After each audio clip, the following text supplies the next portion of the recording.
Well, the unsuitable boy is a very suitable dad now. For someone known to juggle so many roles, how is daddyhood treating you? I mean, I get asked that question a lot, and frankly, what do I say? It's an overwhelming time. You know, it was daunting initially, and now it's just overwhelming because there's. I mean, I have a great kind of setup, and everything is all sorted. And it took me a while for me to adjust to the fact that there was this big change in my life. The first time I held both of them, Yash and Ruhi, and I stared at them like they sleep a lot and I stare a lot. That's pretty much what's happening, you know. So, and I think it's the beginning of a new love story in my life. Absolutely. And it's a love story that I think that I haven't been able to experience earlier or feel earlier. But every time I stare at them, it's like a new feeling of love. And it's a love that I can't explain or I can't express, and it's really not an answer I have to give you, because anything I say will sound excessive and overtly expressive. So I'd rather just be understated and say that this is possibly the best phase of my life. And also, I mean, this new chapter begins where Unsuitable Boy ends, because that is the wish that you had let out into the universe. Always have a cliffhanger at the end of a book or a film. True. So, but was it a difficult or an easy decision for you to take? Because you said you had weighed all the options. It wasn't difficult. It was a delayed decision because I felt I needed to be emotionally prepared before I take this big step in my life. And I just felt I wasn't till the time that I had decided. And when I decided, of course, I knew the process would take nearly 2 years. But I knew that moment when I was ready. I just knew it. I felt it. It was a phase that it was calling out to me.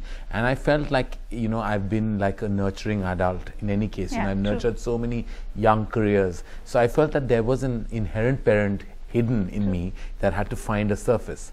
And when I took that decision, it was like, it was beautiful, that moment, and what happened was even more beautiful. It seems so picture postcard perfect right now that it's scary. So what is that one thing that you weren't prepared for? Once the babies came home, but one thing you didn't anticipate, one change that happened? You know, when you've been single for so long and you have so many married friends who have only grumbled about their times when they are married or when they produce children, and the problems that they faced the first 6 months, this will happen. Everyone has a theory about parenting. Everyone has a problem that they went through during the parenting. Everyone has maternity blues. Everyone has, you know, all kinds of issues they've talked about. I've heard it all. So very honestly, if you want to know the honest truth, I found like all the pressures of parenting completely overrated in a sense, because the pressures of like this zone of I don't mean the parenting that is to follow, because that is the most important part when they're impressionable and you're nurturing them into healthy adults. But I'm talking about this 6 months, about the pooping, the burping, the sleeping, the eating, the repeating, you know, all of that. I find like it's been quite easy because I have heard such drastic stories about what, see, I wasn't doing the feeding. I was doing a lot of the burping, and I do the physical feeding, but you know that's not as difficult as, and my babies sleep a lot. So they're asleep for most of the day right now, up to 18-hour days. So as I said, I do staring, and it's the easiest thing in the world to stare at two pieces of beauty. What could challenge you in that? Burping easier or tolerating starry tantrums easier? No, burping is easy. When you've dealt with movie stars, how can you have a problem handling your children?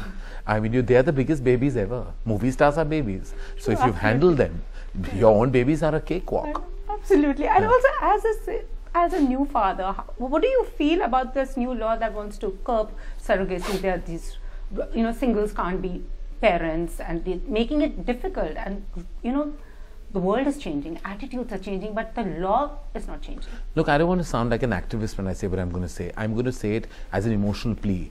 I was somebody who was, had crossed 40, and I felt I had love to give.